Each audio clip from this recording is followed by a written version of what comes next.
Hello, Natasha Lester. Hello, Cheryl. How are you? I'm very well. As part of our live in Western Australia, we're actually in Perth today, and I'm chatting with Natasha Lester. Natasha has her book there, and it's called A Kiss from Mr Fitzgerald. Ta-da! Drum roll. So Natasha is one of our posies from our Western Australian authors who I'm getting to know and I'm getting to love, and it's just been so lovely and such a privilege being here, and thank you for coming in to chat with me and the Better Reader readers. My pleasure. Thank you so much for having me. It's so great to be here. Now tell us, Natasha, firstly tell us about your book. Okay, so Kiss from Mr Fitzgerald begins in 1922 in Concord, Massachusetts. Yes. It's the story of Evie, whose mother wants her to marry the handsome and wealthy boy next door, but Evie is aware that the world is just starting to change for women, and she isn't so sure that she's ready to settle down and get married and embroider useless things for the rest of her life. One day she's out walking by the river and she sees a woman giving birth in secret, and she helps the baby come out into the world.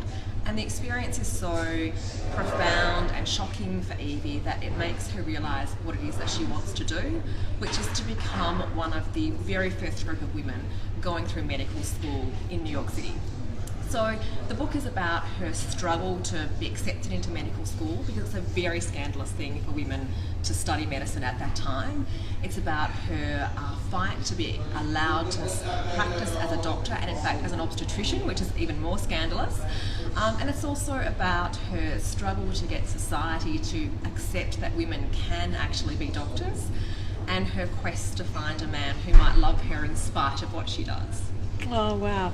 And so would you say the classification here is historical fiction, historical romance as well? Yes, historical fiction and historical romance, because it does have a bit of a love story thrown into the gritty world of 1920s obstetrics. So if you like Belinda Alexandra, if you like Paulina Simons, you are going to love Natasha Lester. Well, yes, that would be lovely to be up there with Paulina Simons and Belinda Alexandra. I'm probably not quite there yet, but yes, exotic locales, sweeping stories, it's that kind of book. Yeah. Well, we've got some comments here. I love reading a variety of genres, and that's from Rochelle. Now tell me, I know you have 3 young children. Yes, I do. You're writing full-time, is that right? Yes, full-time being school hours, of course, which is never quite enough hours, but we do what we can to fit it all in. Yeah. So this is your 4th. Lovely. Lovely ambient sound. We've just had a little crash at the back, a little trace on. Okay, back to you. Beautiful. So yes, it's my 3rd book, but Third my book. first historical fiction. Right, okay. And what is it in terms of writing? Why did you change genres? And what is it that makes you write? Are you just a natural born storyteller? I've been writing since I was really little. My mum has kept all these little books and poems and things that I read when I was very young, that I wrote when I was very young. So it's always been something I've loved. The reason I changed to historical fiction was because I wrote a 3rd book that was very similar to my first 2, contemporary women's fiction, and it was a disaster. I hated writing it. It was a terrible book. It never got published, thank God, because I knew there was something wrong with it. And it made me sit down and write the kind of book that I wanted to write rather than the kind of book that I thought I should be writing. And so this came out of that process, and I loved every minute of writing this book, and I'm so glad that someone actually published it at the end of all of that. We are getting so many lovely comments from readers out there. Or somebody's just asked, Jake's just asked, what is historical fiction? Jake, probably not your genre, but let's talk about that. So pretty much anything. I think there's an official definition on the Historical Novel Society site, which basically is anything that's set more than 50 years ago. Okay, so there you go, Jake. That answers your question.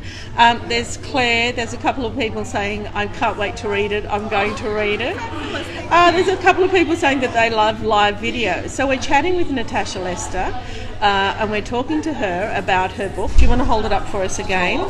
It's called A Kiss from Mr Fitzgerald. There it is. The cover is absolutely divine. It's published by Hachette Australia. That's right. And if you haven't read it, I really do think you should go out and get yourself a copy. So what's next for you, Natasha? What are you doing now? I have just finished the copy edit for next year's book, which is also out with Hachette. It's called Her Mother's Secret. And instead of being about women breaking into becoming obstetricians. It's all about the birth of the cosmetics industry. So more historical fiction again.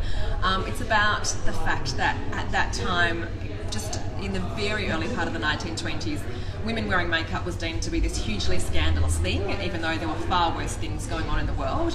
And so it's all about a woman trying to change the way society viewed women who did dare to wear a little bit of rouge and mascara. And it's all about how that industry, fueled by women, took off and gave lots of job opportunities to lots of women. Well, what tips would you have for an aspiring author? Rochelle is asking. Oh. Love the cover, Dana Yes. says. Oh, there's so many lovely comments. Love the cover too. Very lucky. Yeah. Any tips for aspiring writers before we go? Read a lot. I've always been a big reader. Absolutely You have to read a lot. Yeah, and probably if you're following a site like Better Reading, you're a big reader anyway. Yeah. Write a lot, write lots of different things. That's how I found my way into this book, was by writing lots of things, some that worked and some that didn't work. But you learn from all of those things. And just to constantly get out into the world. And follow your dream. Absolutely. Just keep doing it. Yep. Yeah. For sure. Thank you so much, Natasha Lester. pleasure. Really, well, it's been my pleasure entirely. And the Better Reading readers absolutely love it. They love to talk to authors. They love to see authors live, in the flesh, so to speak. We're real. You are real, and you're absolutely wonderful. And we look forward to your new book coming out in March. So thank you. Thank you so much, Cheryl, and thank you so much to all the Better Reading viewers. Lovely to be here tonight.